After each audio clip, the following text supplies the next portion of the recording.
funcionario. Vi que la hicieron todos, así que evidentemente no hubo problema de habilitación ni nada. Respecto a los puntos de examen, toda la primera parte que se refiere a derecho a la intimidad no va a ir. Ustedes hicieron un trabajo de cámaras de seguridad que tenía que ver con ese tema, que era un foro de opinión. O sea que todo lo de derecho a la intimidad no va.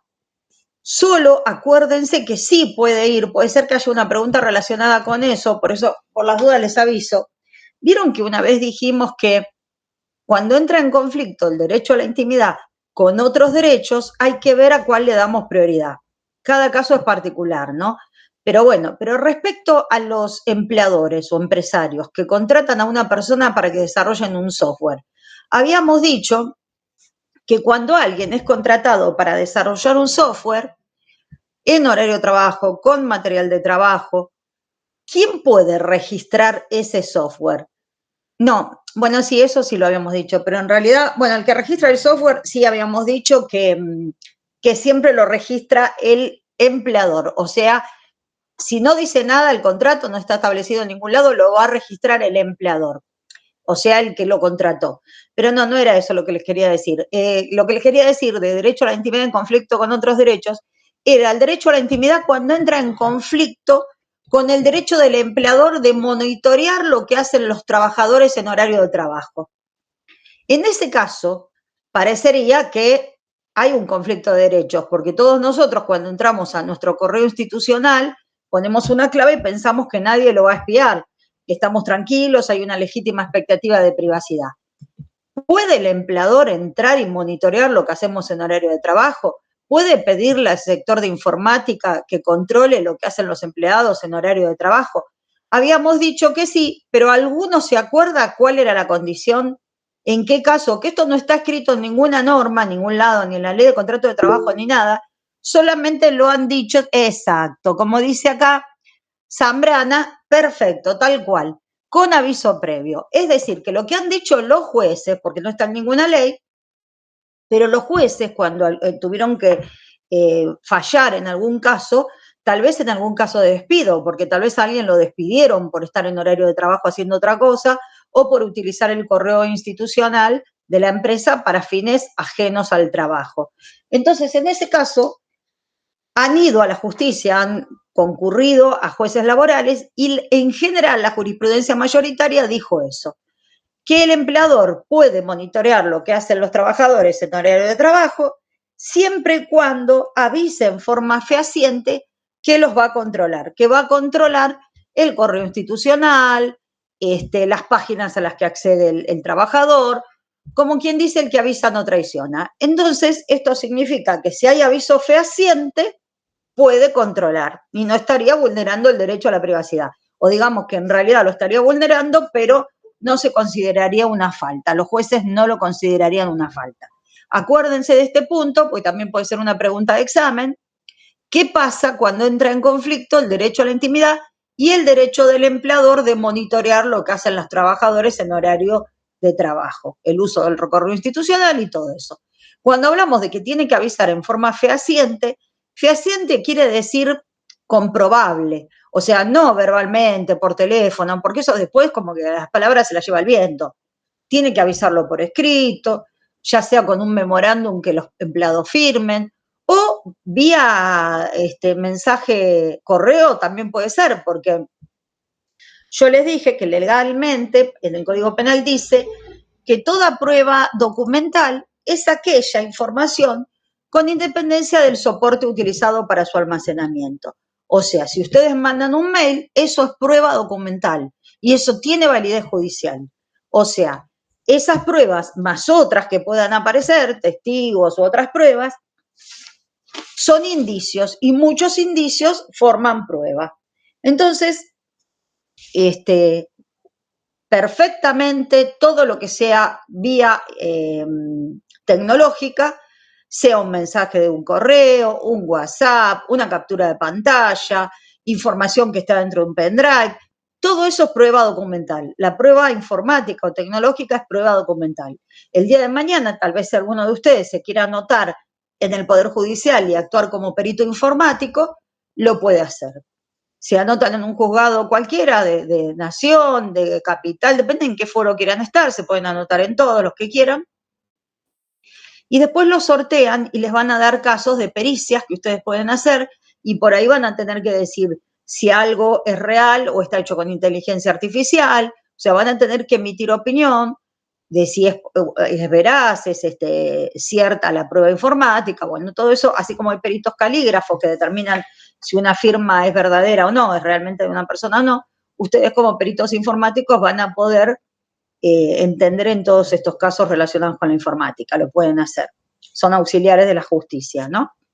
Bueno, entonces ese es un punto. Yo les decía que todo lo que tiene que ver con derecho a la intimidad no va para el examen. Sí puede haber una pregunta de esta que les acabo de decir, con el tema del empleador y demás. Todo lo que es derecho laboral tampoco va para el examen, lo vimos porque es útil y de hecho en la última clase que nos quede podemos volver a repasarlo, este o algún otro tema que les interese. Pero ahora les voy a mostrar lo que sí va para el examen. Ustedes tienen ahí los PowerPoints que dicen síntesis de los puntos más importantes de la materia, lo tienen por arriba, ahí donde dice programa, cronograma, lo tienen ahí nomás. En esos PowerPoints está casi toda la materia con un audio, con una mini explicación, pero lo que no está es protección legal del software, ni software libre. Eso lo tienen que ver en unos PowerPoints que tienen también ahí, que específicamente se refieren a software. O sea, en realidad tienen todo ahí en la plataforma. Lo que pasa es que no está en esos PowerPoints, están en otros. Bueno, yo ahora les voy a mostrar los puntos que van a ir. Ustedes ahora me dicen si ven bien. Bueno, primero, fíjense, ahora se los voy a mostrar y me dicen si se ve. ¿Se ve, chicos? Sí, profe. Bueno, bárbaro. Fíjense el punto 1. Estos puntos son los que van a ir en el examen. Y, uy, me parece que entró alguien, ¿no? Protección de datos personales, datos sensibles, sí. Bueno, ¿alguno se acuerda cuáles eran los datos sensibles? ¿Se acuerdan? A ver. ¿Se acuerdan cuáles eran los datos sensibles? La ley de protección de datos personales define cuáles son. Acá me dice Noelia los vinculados a la salud. Muy bien, esos son algunos. Es decir, los datos sensibles, porque el otro día me dijo un alumno, y todos los datos de información financiera. No, esos no son datos sensibles. En realidad, a veces se usa el nombre datos sensibles en general. Uno cree que esos datos que no deberían divulgarse son datos sensibles, pero en realidad, para la ley de protección de datos personales, datos sensibles son aquellos relacionados con salud, temas de enfermedades, todo lo que tenga que ver con enfermedades, religión, creencias ideológicas, tal cual, orientación religiosa, sexual, origen racial y todo lo que tenga que ver con enfermedades. Esos son datos sensibles. Y el almacenamiento de estos datos en base de datos está prohibido. Son aquellos que no se pueden almacenar. ¿Y por qué está prohibido? Bueno, primero porque no hay un interés social en saber esos datos. A la sociedad no le interesa y no debería interesarle acceder a una base de datos, por ejemplo, de enfermos con cardiopatías. No tiene nada que ver. Por ahí a una obra social en la que una se va a afiliar, capaz que sí, nos preguntan todos datos de salud y nos hacen llenar una declaración jurada. Eso sí, porque en base a eso van a establecer la cuota de afiliación y demás. Pero en general, las bases de datos, cualquier base de datos, no tiene por qué almacenar esos datos, ni de salud, ni origen racial o religioso. No tiene que haber base de datos de lesbianas, no tiene que haber base de datos de personas de ascendencia árabe, armenia, judía, no. Porque justamente cuando yo había hablado de las bases de datos, les había dicho que quienes ponen una base de datos, y fíjense que esto está en el programa, justo entre los puntos que van, por eso ahora se los voy a mostrar, los que titulares de las bases de datos, quien registra una base de datos, acá está, miren, banco de datos requisitos, al final del punto 1. Quienes registran un banco de datos o un archivo o una base de datos tienen que cumplir ciertos requisitos. ¿Qué requisitos habíamos dicho? Bueno, habíamos dicho adecuada justificación social de la recolección. Esto quiere decir, en resumen, interés social. Que cuando yo voy a poner una base de datos, esos datos, a la sociedad le tiene que interesar que haya una base de datos que los almacene. Por ejemplo, habíamos dicho la base de datos de el colegio de médicos, el colegio de abogados. Bueno, eso le interesa a la sociedad, porque alguien que va a ir a un médico quiere saber si realmente el médico es médico, si está colegiado en algún lado, si está matriculado, si el cirujano es cirujano, si el abogado es abogado, si fueron inhabilitados. Si uno quiere comprar una casa, va y mira la base de datos de CUSIVA, que es el registro de inmobiliarias de Buenos Aires, y ahí va a decir si la inmobiliaria fue inhabilitada o no. O sea, todas esas bases de datos le interesan a la sociedad, la información que hay ahí interesa. Yo les había dicho que otros requisitos para el que pone una base de datos, para el titular de la base de datos, no para el titular de los datos, porque titular de los datos somos nosotros, cualquier persona física o jurídica tiene datos, que es la información relacionada con la persona, que puede figurar en una base de datos o no. Pero el titular de la base de datos, que es quien registró esa base de datos, quien la creó y la registró, tiene que cumplir ciertos requisitos. Uno es el interés social, que sean datos de interés social. Otro yo les había dicho, acuérdense de FIFI, finalidad y fidelidad. Finalidad tiene que decir cuál es la finalidad de la base de datos. Y como les dije, tiene que demostrar el interés social. ¿Para qué pone esa base de datos? Fidelidad es que los datos tienen que ser fieles, veraces, reales, no tienen que ser erróneos. Y finalmente, salvaguardas de seguridad, es decir, tiene que establecer salvaguardas de seguridad para evitar intromisiones, hackeos y todas esas cosas que pueden vulnerar los datos que están ahí y modificar la información. Esos son los requisitos de quien pone una base de datos. Ahora, los titulares de los datos, o sea, nosotros, cualquiera de nosotros, ¿alguno se acuerda cuáles son los derechos que tienen? Esta es otra pregunta típica de examen. Cuando vean la Ley de Protección de Datos Personales, van a ver que la Ley 25.326 de Protección de Datos Personales establece los derechos de las personas, de los titulares de los datos, que somos nosotros, las personas físicas o las personas jurídicas. ¿Alguno se acuerda qué derecho teníamos si nosotros sospechamos que estamos en una base de datos como en el Veraz, por ejemplo? ¿Alguno se acuerda de esto? Si no, ahora igual que bajen los datos. Sí, la supresión.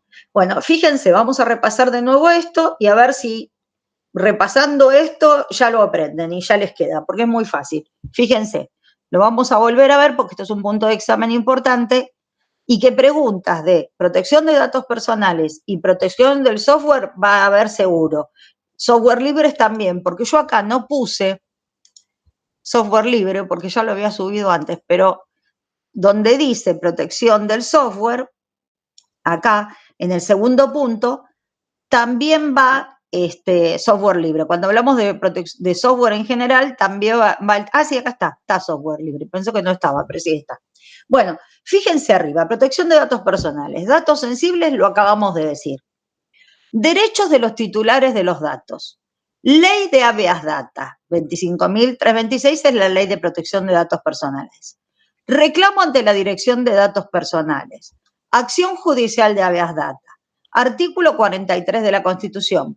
Bancos de datos es lo que dijimos recién. ¿Qué requisitos tiene que cumplir quien pone un banco de datos? Y ya dijimos recién, adecuada justificación social de la recolección o interés social, finalidad, fidelidad, salvaguardas de seguridad. Bueno, base de datos de información crediticia y el Veraz. Todo esto que parece larguísimo, que es el primer punto, es lo que vamos a ver ahora para repasarlo bien. Fíjense, ustedes esto lo tienen en el PowerPoint 17 al 19, donde tienen todos estos PowerPoints que dicen síntesis de los puntos más importantes de la materia. Bueno, todo esto de derecho a la intimidad no va. Todo esto no va. ¿Dónde estaba protegido el derecho a la intimidad? Todo esto no. Bueno, después de la 17 a la 19 tienen todo el tema protección de datos personales. También tienen resúmenes, tienen otros documentos en Word, tienen otras cosas, pero también tienen los PowerPoint donde está la síntesis, que ahora se los voy a mostrar. Acá tienen el audio. Y habíamos dicho, bueno, esto no es tan importante, esto, bueno, o sí es importante, pero bueno, es en general, ¿para qué sirve la ley? Para proteger los datos personales asentados en archivos, en datos, en registro, bueno. para garantizar el derecho al honor y la intimidad de las personas, todo eso. Acá tenemos estos puntos que están en el programa. Banco de datos requisitos lo acabamos de decir, datos sensibles lo acabamos de decir. Ahora, a la pregunta de recién, ¿qué derechos tienen los titulares de los datos? El primer derecho que tienen es derecho de acceso. ¿Qué es el derecho de acceso? Es poder acceder justamente, poder tomar conocimiento de los datos a ella referidos, a la persona referida. Yo quiero saber qué datos míos tiene la base de datos. Entonces tengo derecho de acceso. Acceder a los datos de la base de datos para ver qué información tienen relacionada conmigo.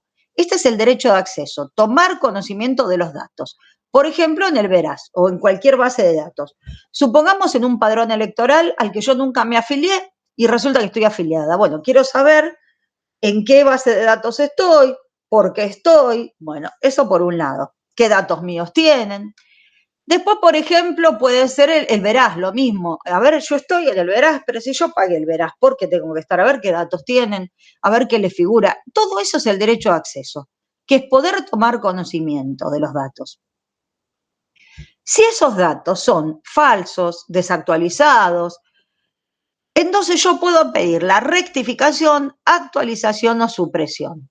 Entonces acuérdense de esto, puede ser una pregunta de examen. ¿Qué derechos tienen los titulares de los datos? Tienen derecho de acceso y en caso de falsedad de los datos pueden pedir la rectificación, actualización o supresión. También se puede pedir la confidencialidad, pero solo en algunos casos. Esos son los derechos de los titulares de los datos. ¿Qué posibilidades tengo? Yo tengo la posibilidad de hacer un trámite administrativo, que habíamos dicho, primero para saber qué datos hay, ante la Dirección Nacional de Protección de Datos Personales, y si este trámite administrativo, hasta ahí no intervino ningún juez, nada, me falla, no me dan bolilla en la base de datos, no me prestan, no me dan la información, o si yo pido la supresión de los datos o la actualización, no lo hacen, lo que me queda es la vía judicial. Entonces, acá tienen, yo les dije que de la 17 a la 19, de esto de síntesis de los puntos más importantes, tienen toda la explicación y tienen acá esta explicación donde lo que dice, ya sea el trámite administrativo o la acción judicial de habeas data, las dos cosas están en la ley de protección de datos personales, 25.000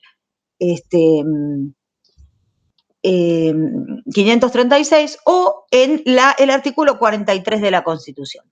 En ambos lados, 25.326, perdón. En ambos lados, en el artículo 43 de la Constitución también, tienen esto, se refiere al trámite administrativo y al trámite judicial. Entonces, lo mismo que dijimos recién, ¿qué derecho tiene el titular de los datos personales? Derecho de acceso. ¿Qué es acceso? Tomar conocimiento de los datos a ella referidos. Tomar conocimiento de la finalidad. ¿Qué datos? Datos que consten en banco de datos. Y en caso de falsedad, puedo pedir la supresión, rectificación, confidencialidad o actualización. Entonces, ¿qué derecho tiene? Derecho de acceso y derecho de todo esto en caso de falsedad. Acá dice después que los datos tienen que estar debidamente inscriptos, las bases de datos, y que los datos tienen que ser almacenados con consentimiento del titular. Alguno puede decir, bueno, yo no presté consentimiento y estoy en el Veraz. Claro, es que no todo dato necesita el consentimiento. Si son bases de datos de acceso irrestricto, acceso público irrestricto, información financiera que nada más se refiere al nombre, DNI, quit, ocupación, o que tengan que ver con el desarrollo profesional, en esos casos no se pide el consentimiento del titular. Por ejemplo, en el padrón electoral nadie nos pregunta si queremos estar en esa base de datos. A los profesionales nadie nos pregunta si queremos estar en la base de datos del colegio de médicos, colegio de abogados. No, estamos, porque tienen que ver con la profesión y tenemos que estar. Bueno, por eso hay bases de datos donde no necesitan tener el consentimiento de la persona, los titulares de las bases de datos, para almacenar esos datos. Supongamos que el día de mañana alguno de ustedes quiera crear la base de datos de analista de sistemas o de técnicos en desarrollo de software, lo pueden hacer, inventan una base de datos y van y la registran en la Dirección Nacional de Base de Datos. datos personales. Y eso es perfectamente legal, tiene una buena finalidad, porque a lo mejor alguien que quiere contratar un analista de sistemas o un técnico en software, busca la lista y los tiene agrupados y a lo mejor hasta pueden poner no solo el nombre, apellido y contacto y todo eso, sino que pueden poner por ahí también la especialidad. Si es especialista en ciberseguridad o en alguna, en redes, en soporte o en lo que fuera. Esas son bases de datos que se pueden perfectamente hacer porque hay una finalidad lícita, puede haber un interés social y demás. Bueno, volvemos, ustedes tienen, ya lo habíamos visto, pero acuérdense que ustedes tienen un resumencito más simple del tema de protección de datos personales. Ay, no me digas que no lo dejé acá. No lo dejé a mano, a ver. Bueno, ahora voy a buscarlo, a ver si lo tengo más a mano. Bueno, fíjense que seguimos en el punto 1. En el punto 1, entonces, ¿cuáles son los derechos de los titulares? Ya lo dijimos. Y ahora los dos procedimientos. El procedimiento, a ver si lo tengo a mano. ¿Se acuerdan que habíamos visto que hay dos posibilidades? Hay un trámite administrativo que se hace ante la Dirección Nacional de Protección de Datos Personales y un trámite judicial. A ver si lo tengo a mano, porque les quería mostrar puntualmente el cuadrito, porque, me parece, no, está bien, creo que lo tengo acá. Bueno, sí, ya sé, creo que lo tengo acá a mano. Acuérdense que estaba el trámite administrativo que era gratuito, que las personas lo pueden hacer cada 6 meses. Sí, no lo tengo acá. Bueno, se puede hacer cada 6 meses, es gratuito. Y lo que pueden hacer es, directamente inician el trámite ante la Dirección Nacional de Protección de Datos Personales. A ver si encontrara ese PowerPoint.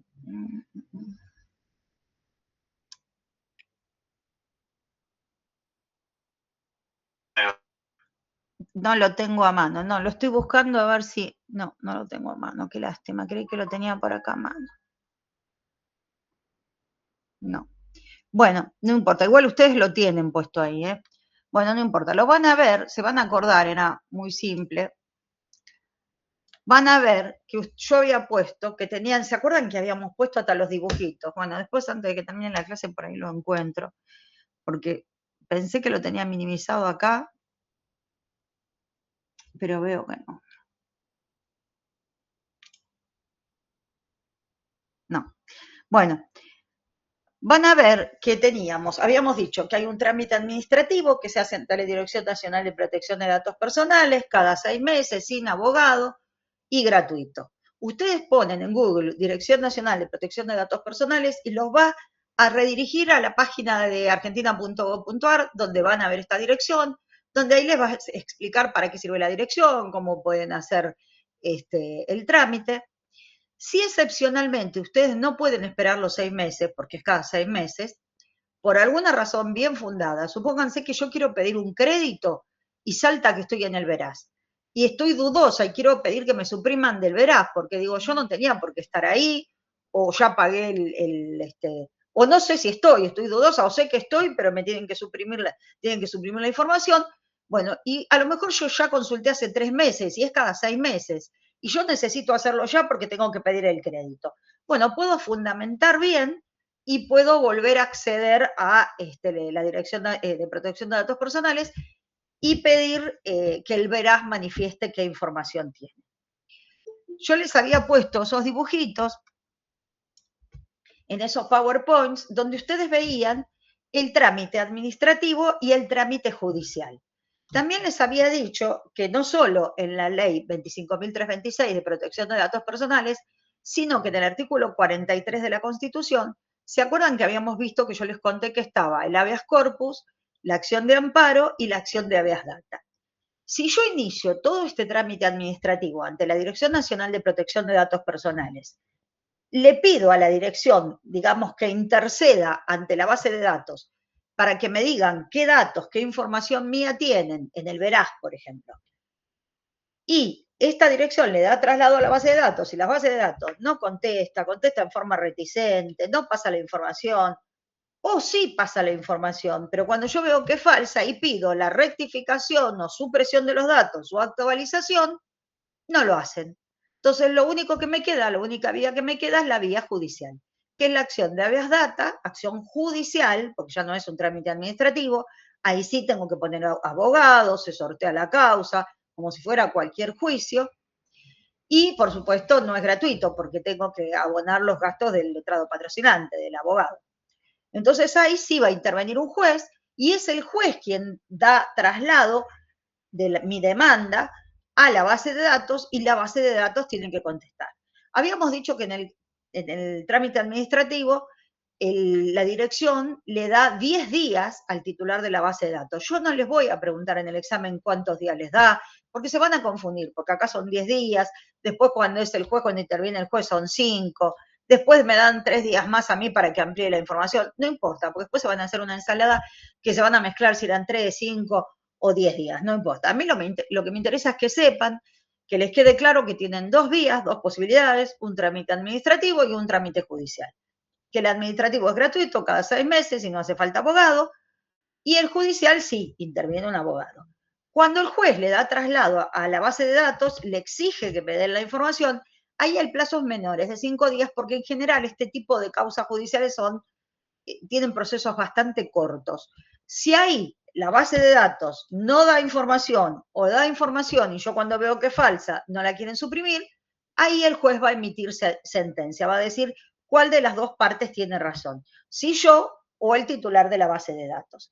Eso es lo que yo les quería mostrar en los dibujitos, que ahora no los tengo a mano, pero ahora después los voy a buscar, para ver si, de todas formas, ustedes lo tienen, van a ver qué dice protección de datos personales, trámite judicial y administrativo. Y tienen unos PowerPoint que puntualmente se refieren a eso con estos dibujitos, con lo cual es muy fácil estudiarlo desde ahí. Pero básicamente el tema es esto que acabamos de ver, o sea, es simple, y las preguntas del examen van a ser simples de este tipo, no van a ser qué plazo tiene la base de datos para contestarle cuando el trámite es administrativo y no judicial. No, no van a ser así las preguntas.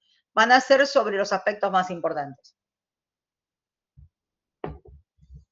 Volvemos a los temas de examen, que ustedes los tienen ahí habilitados para verlos, así que los van a ver están disponibles para que los vean acá. Bueno, base de datos de información crediticia, el Veraz. Y ese es el último punto de este primer punto larguito que abarca todo lo que tenga que ver con protección de datos personales. ¿Alguno se acuerda, cuando hablamos de Veraz, dijimos que es una base de datos de información crediticia financiera, o sea, almacena los datos crediticios financieros de las personas, todo el pasado crediticio financiero de las personas. Si pide un crédito, si lo pagó, si no lo pagó, si es deudor, si no es deudor. Y esos datos, ¿quiénes los pasan? Los van a pasar los bancos y las financieras, todos los distintos organismos donde las personas pidieron algún crédito. Bueno, esa información va al Veraz cuando alguien tiene una deuda. ¿Alguno de ustedes se acuerda durante cuánto tiempo se puede almacenar esa información en el Veraz? ¿Cuánto tiempo puedo quedar yo? Muy bien, perfecto, Gisela, 5 años. No son 10 años, no son 3 años, no son 10, no son 20, son 5. Y acuérdense que cuando alguien paga la deuda, porque supongamos, yo no pagué la deuda, quedo escrachada ahí en el Veraz por 5 años. Pero si yo saldo la deuda, la pago, ese plazo de 5 años se reduce a 2. O sea, esa información, después de que pagué, puede seguir ahí archivada en el Veraz durante 2 años más. De todas formas, esto no significa que yo tenga que aguantarme 2 años más. Si yo pagué, puedo hacer una presentación a la Dirección Nacional de Protección de Datos Personales y pedirle que le exija a la base de datos que elimine esa información, que la suprima. Justamente dijimos que entre los derechos estaba la supresión, cuando los datos no estaban actualizados. Es decir, si yo les preguntara ahora, en base a lo que vimos, a ver si alguno se acuerda, y mientras yo voy a ver si logro encontrar esos PowerPoint que están muy bien, porque es un resumen bastante básico, bastante chiquito para estudiarlo. Si la pregunta fuera de examen, ¿qué derechos tienen los titulares de los datos personales en virtud de la ley 25.326 o la ley de protección de datos personales y el artículo 43 de la Constitución, que se refiere justamente a esto, a la protección de datos personales? ¿Qué derechos tienen los titulares? ¿Alguno, en base a lo que dijimos recién, se acuerda de cuáles son los derechos? Acceso y supresión, me dice Linda. Sí, faltan otros. En primer lugar, pero está bien lo que estás diciendo. En primer lugar, el derecho de acceso. Perfecto. Que es el derecho de tomar conocimiento de los datos. Saber qué datos míos tienen. Después, si esos datos son falsos, yo tengo el derecho a pedir la supresión, rectificación o actualización. Exacto, Gisela, muy bien. Actualización, rectificación o supresión. Perfecto. Y le podemos agregar también, en algunos casos, puedo pedir la confidencialidad. En algunos, no en todos. O sea que acuérdense que estos son los derechos que tienen los titulares de los datos. ¿Alguno se acuerda, además de estos derechos, como para poder hacer todo esto o como para poder ejercer el derecho de acceso, qué tipo de trámites puede realizar? ¿Cuáles son? También lo dijimos hoy hace un ratito. A ver si alguno se acuerda para ver si más o menos les quedó. ¿Se acuerdan que yo les dije? Administrativo y judicial. Perfecto, Linde, perfecto, Blanco. Perfecto, tal cual. Administrativo y judicial. El primero gratuito, cada 6 meses, todo lo que dijimos recién. Bueno, a ver, voy a volver a compartir la pantalla, pero de paso voy a ver si encuentro los otros PowerPoints. A ver. Fíjense, mientras ustedes miran un poco acá el tema este de la... A ver, yo voy a ir a la página de aulas virtuales porque ahí voy a poder conseguir.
Chicos, ahí vuelvo a compartir porque ya conseguí lo que les quería mostrar.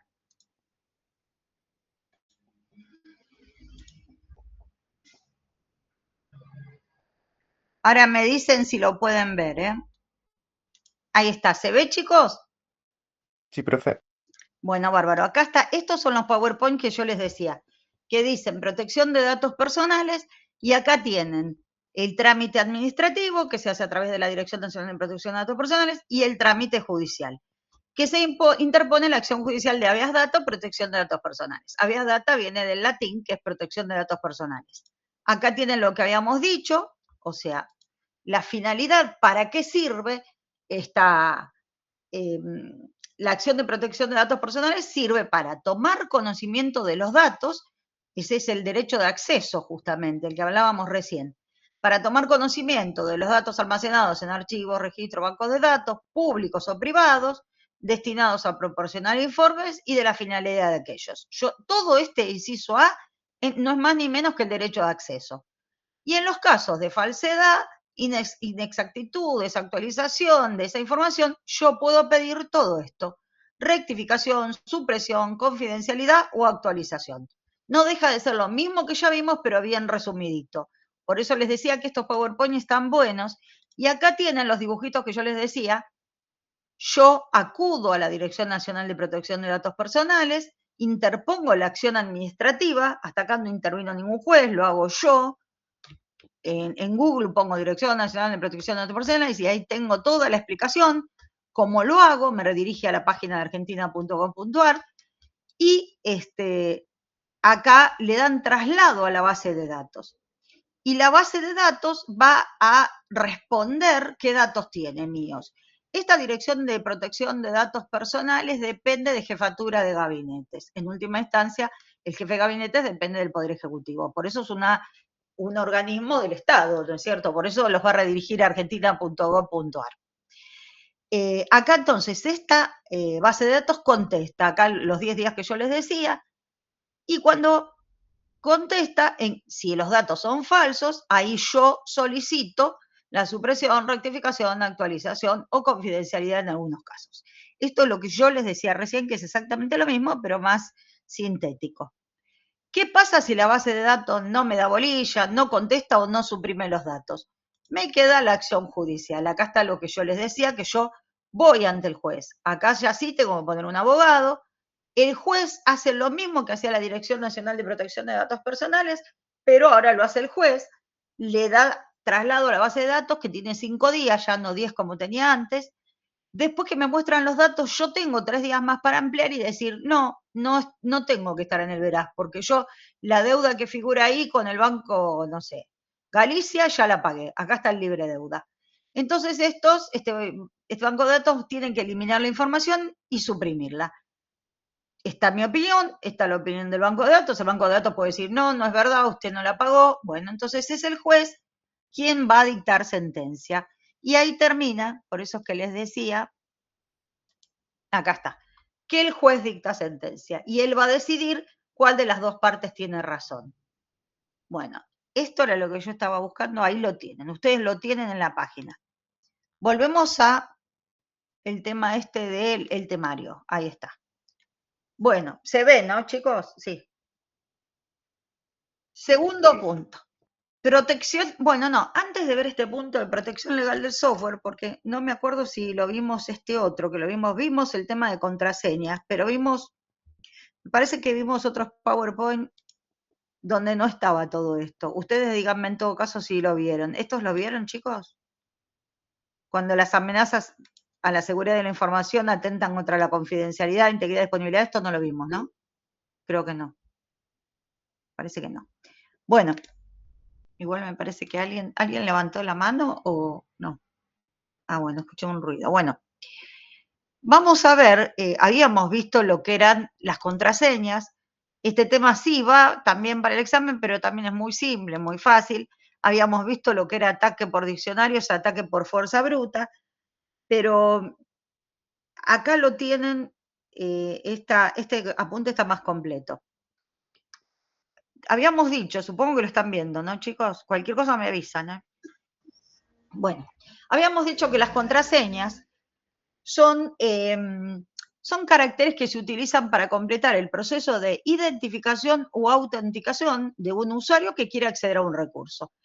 Y es para asegurarse de que el usuario es quien dice ser. Es decir, es justamente un password, una clave que ponemos para acceder a un recurso.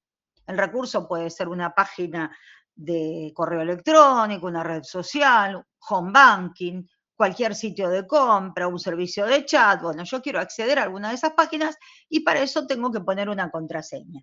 Hay contraseñas que se llaman contraseñas seguras y hay contraseñas que son de muy fácil vulneración.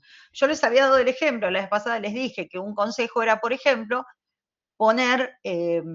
pensar en una canción que a uno le guste o en una frase y poner la primera letra de la canción. Por ejemplo, Manuelita vive en Peguajó, ponemos la M de Manuelita, la E de En, la B de Vivía, bueno, y a todo eso le agregamos caracteres especiales y entonces ahí va a ser mucho más difícil acceder. Si la contraseña no es segura, en el lapso de 2 horas como mucho se puede vulnerar. O sea que cuanto más complicada sea, más larga, y con mayúsculas, minúsculas, caracteres especiales, que en general nos pide eso a las páginas cuando nosotros ponemos una contraseña, ahí sí pueden tardar días en descubrirla. Pero si en un lapso con mucho de 2 horas se accede con mucha facilidad.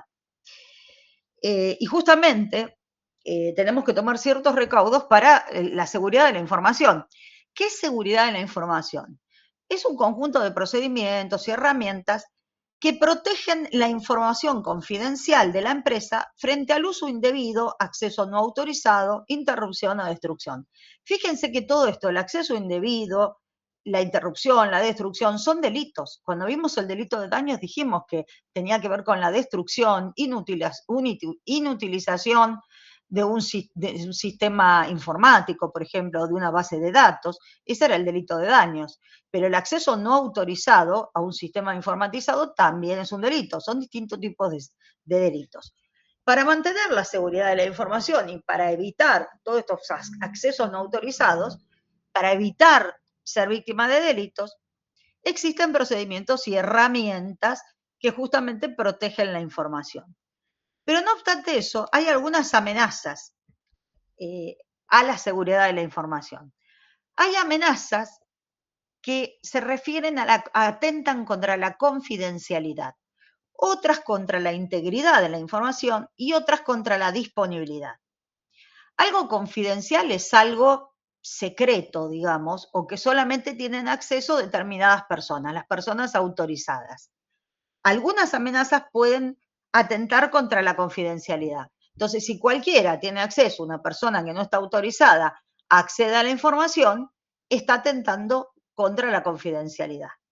Si además modifica algo, realiza una modificación no autorizada a esa persona que accedió indebidamente, está atentando contra la integridad. La información no va a ser íntegra si alguien la modifica. Y por último, la disponibilidad tiene que ver con el acceso en tiempo y forma. Si yo accedo tarde a una información, por ejemplo, yo quiero ir al cine y quiero saber los horarios del cine, y accedo al horario del cine cuando ya pasó, si la película empieza a las 19:30 y yo me entero a las 20, bueno, la información no tiene disponibilidad, no fue disponible, no pude acceder a ella en tiempo y forma, si accedo tarde.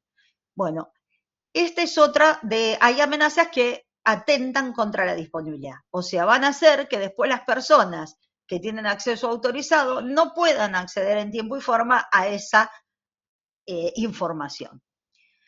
Después, lo que ya habíamos mencionado la vez pasada, acá está un poquito mejor explicado, más largo, son los ataques, las técnicas de ataques por diccionario y por fuerza bruta, que era lo que dijimos recién.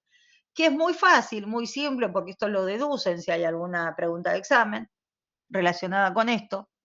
El ataque por diccionarios va a llevar a cabo una prueba metódica a toda velocidad, muy rápida, se van probando todas las palabras del diccionario en un tiempo ultra veloz, ¿no?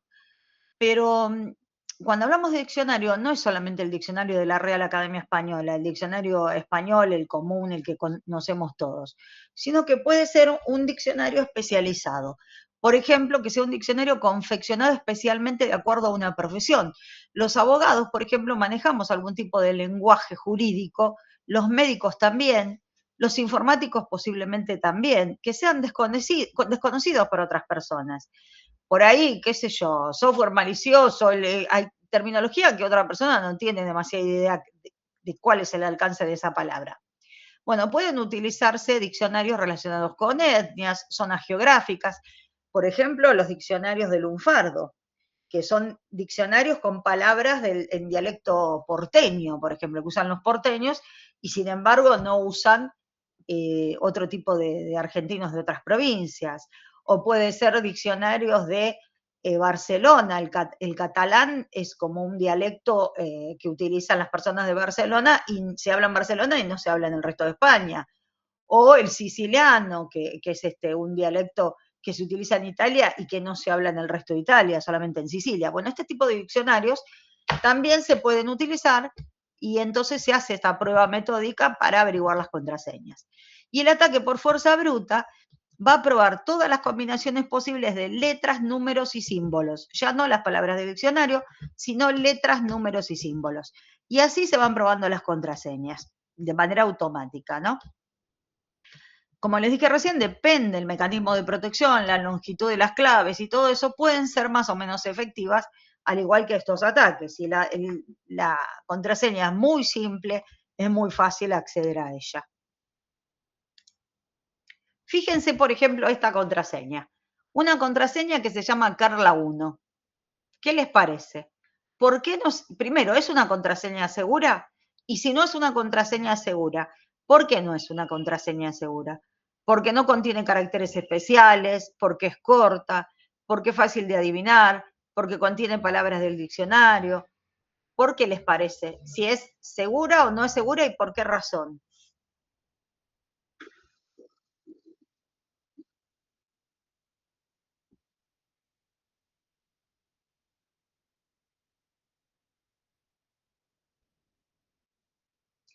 Claro, básicamente de estas opciones serían las tres primeras, porque no contiene caracteres especiales, porque es corta y porque es fácil de adivinar. No porque contiene palabras del diccionario, porque en realidad Carla 1 no es una palabra del diccionario, así como tal, Carla 1, pero sí, si uno pone el nombre de uno, o el nombre de los hijos, o la fecha de nacimiento, o la marca del auto, bueno, son contraseñas muy fácilmente adivinables. No, esta es la definición que habíamos visto recién. Bueno, acá, ¿cuáles son los riesgos de las contraseñas débiles? La suplantación de identidad, que alguien se haga pasar por nosotros. Y esto aumenta este riesgo cuando se usa la misma clave para distintas cosas, porque entonces es más fácil. Para nosotros también es más fácil usar la misma clave porque, bueno, no tenemos que estar pensando en claves diferentes. Pero el riesgo aumenta y puede que una persona se haga pasar por nosotros. El robo de información, lo mismo. Vulnerar una contraseña termina en que se vulnera la información y todo esto que queríamos proteger termina expuesto y es susceptible de ser robado. Intrusiones. Cuando yo les hablé de las bases de datos y de los requisitos, les dije que uno de los requisitos era establecer salvaguardas de seguridad de los titulares de las bases de datos, justamente para evitar intrusiones. ¿Qué es la intrusión? Y el acceso ilegítimo, que accedan ilegítimamente y que después puedan enviarte spam, scam, robarte los datos y todo eso. Acuérdense que habíamos dicho que tanto el phishing como el scam no van a encontrar el phishing y el scam como delito así en el Código Penal. No va a decir el Código Penal al que comete phishing le corresponden tantos años de prisión. No, sino que está dentro del delito de estafa. Si ustedes quieren desarrollar un delito, cuando desarrollen el delito que elijan, no digan voy a desarrollar el delito de phishing, voy a desarrollar el delito de spam. Van a decir voy a desarrollar el delito de estafa y otras defraudaciones, y dentro del delito de estafa sí están comprendidos el scam y el phishing. Contraseñas seguras. Bueno, acá están algunos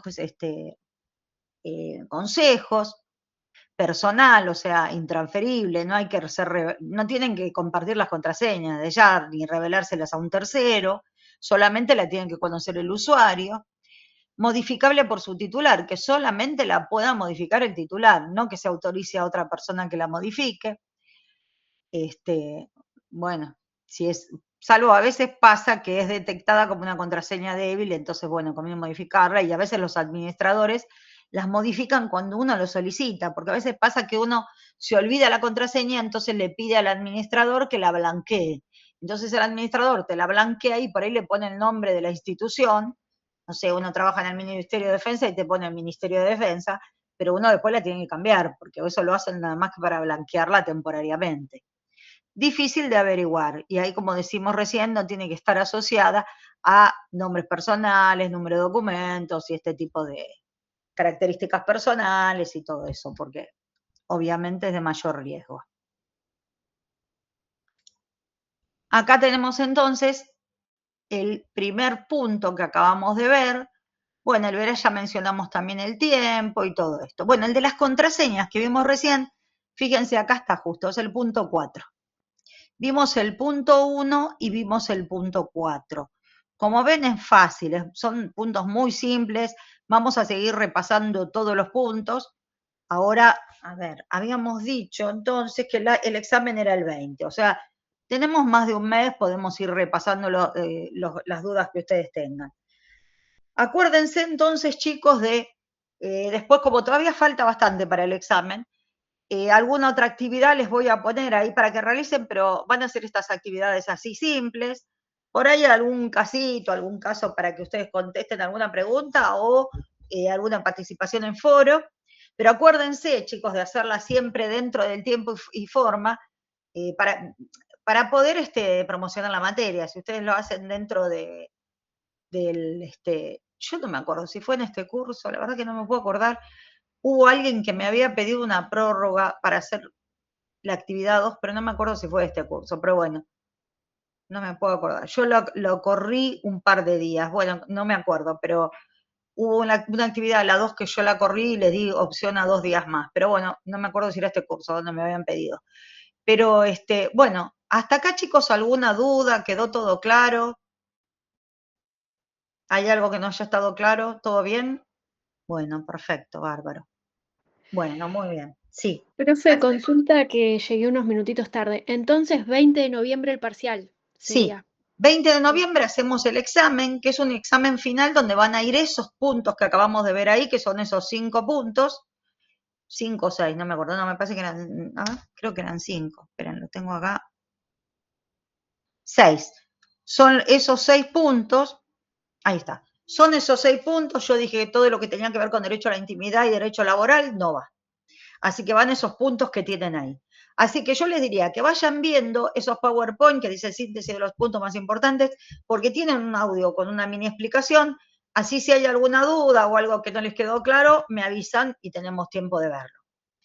Les quería decir otra cosa. Yo la semana que viene, el jueves, me voy a conectar, nos vamos a conectar a la clase como siempre, pero como no voy a estar en Buenos Aires, yo calculo que no voy a tener ningún problema de internet.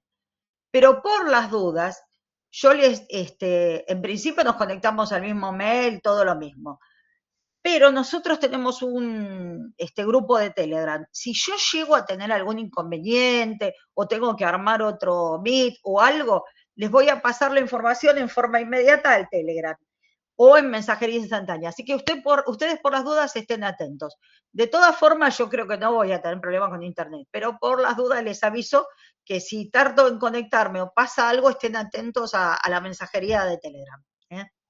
Bueno, chicos, si no hay ninguna duda más, quedamos acá. Dejamos acá. Buenas noches a todos, que descansen, buen fin de... Chao, profe.